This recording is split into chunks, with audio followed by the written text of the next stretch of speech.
Hi folks, my name is Sergey Lemberg. I want to talk to you today about the 5 things you need to know about the Fair Debt Collection Practices Act, known as the FDCPA. My firm focuses almost exclusively on FDCPA, representing consumers nationwide. We've helped thousands. So here are the 5 things you need to know about the FDCPA. Number 1, the FDCPA is a federal statute. Now that means that it is the law in the entire country. It is the law in Alaska. It is the law in Puerto Rico. It is the law in every state of the nation. And in every state of the nation, you can bring a claim under the FDCPA in federal or in state court. Number 2, the FDCPA applies to third-party debt collectors. That doesn't mean your bank, doesn't mean the telephone company, doesn't mean your landlord, doesn't mean any first-party creditor that you owe money to, even your cousin. Doesn't apply to your cousin.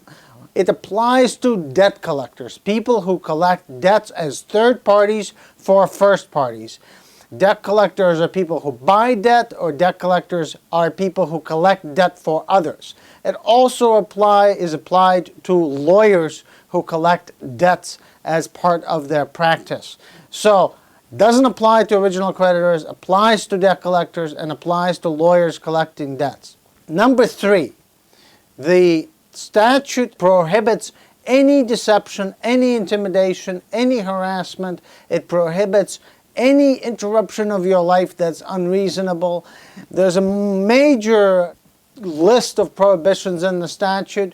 It's complicated, but generally speaking, what you need to know, if you've been harassed, abused, misled, or taken advantage of by a debt collector in any way, shape, or form, you may have a case under the Fair Debt Collection Practices Act. Number 4, you may be able to recover $1,000 from the debt collector. That's right, not pay the debt collector, but recover money from the debt collector.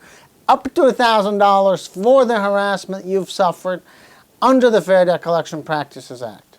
Number 5, here's what you need to know. Sure, you can file a complaint with the FTC. Sure, you can file a complaint with the Consumer Financial Bureau that has just been formed. But the most effective way for you to enforce your rights under the Fair Debt Collection Act is to hire an FDCPA lawyer to look over your case, interview you, see if there is a case, if there is a possibility of you recovering money from the debt collector. Don't waste your time writing complaints. Call us today or call a Fair Debt Collection lawyer that you know and trust and see if you have a violation of the Fair Debt Collection Act for which you can recover. So here are the 5 things you need to know. If you have any questions, call us today.